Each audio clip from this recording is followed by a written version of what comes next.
This week has been especially good for Microsoft when it comes to cloud computing, because we literally launched in Hong Kong a brand new online service offering, which we're going to be talking about during my presentation. We launched on Monday, and everyone in this room can easily sign up and use this service, and I'll tell you how in a later.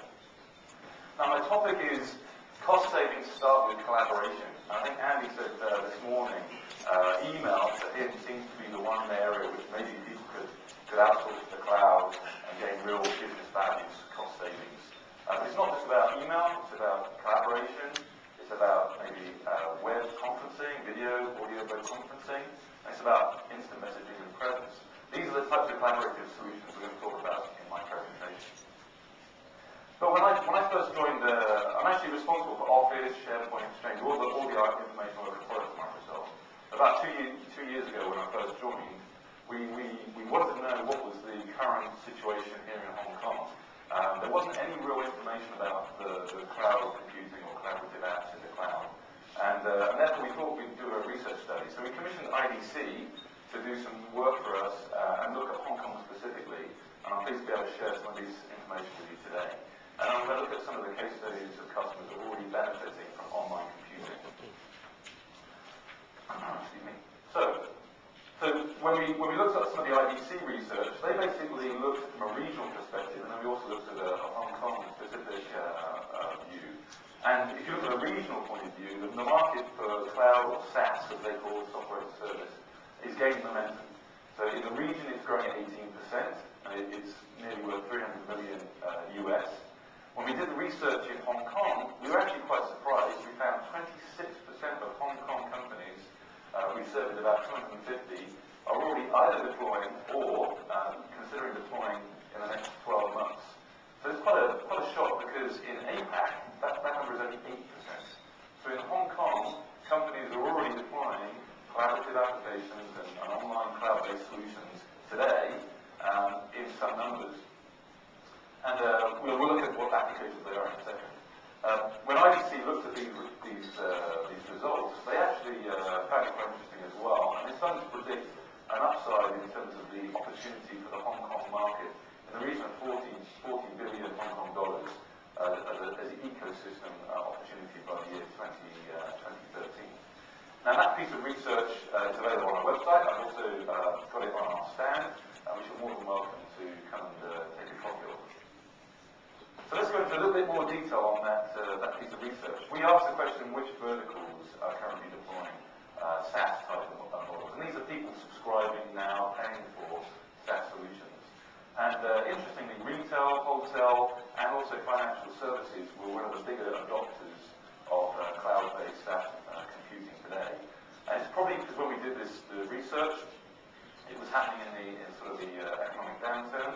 So not surprisingly, people were looking at saving money. So they were taking advantage of subscription-type models.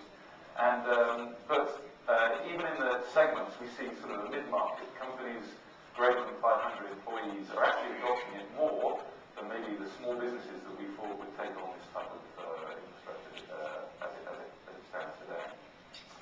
And this is sort of set to grow over time.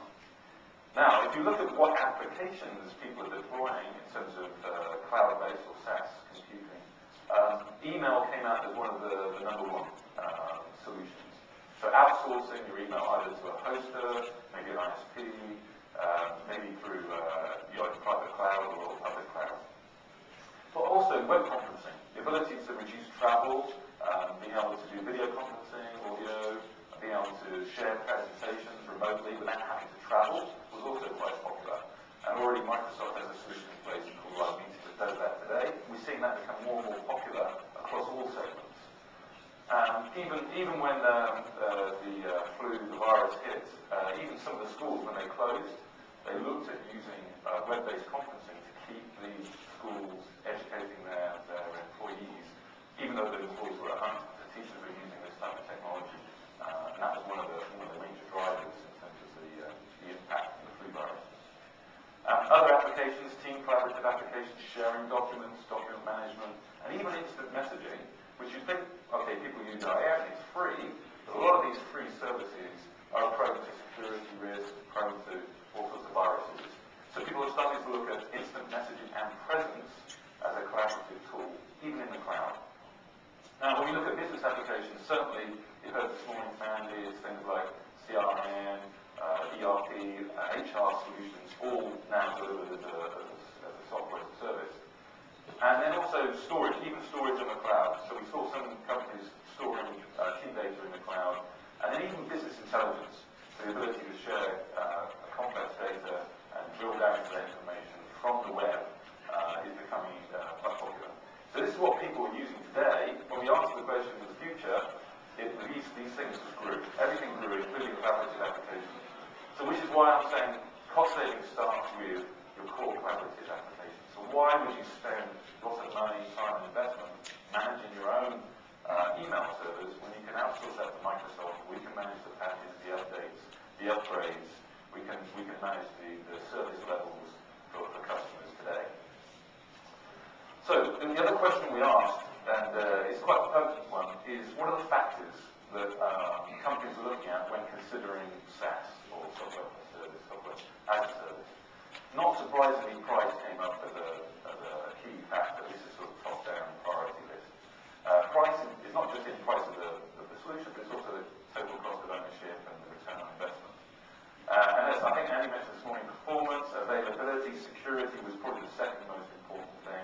People are looking for a very strong service level agreement, probably financially backed, so if the service does go down, something like Microsoft starts to pay money back. And they're looking for 99.9% service uptime. Quite often when you look at your own infrastructure, sometimes it's difficult to get even to 99.9% service level agreements. Not to put too fine a point on it, though, but product features are also important. People want to have what they're used to in the enterprise with Office and Exchange. They want the same capability in the cloud.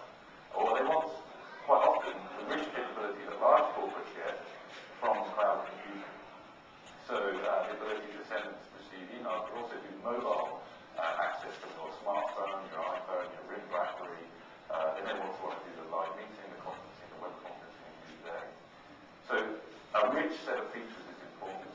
And the last one, but probably one of the more pertinent ones, is the vendors that are available in the market. People want to trust that vendor. If you're going to trust them with the security of your data, you want to know that they are there, they're there for the long term, and they've been appropriately checked for their policies, procedures, and security. So the overall ranking of priority is quite interesting. So when we looked at launching our service, we addressed a large number of these, all of these aspects. So the research showed that Hong Kong was sort of early adopter market of SaaS already, and really Microsoft needs to be in that market. So about 2 years ago, or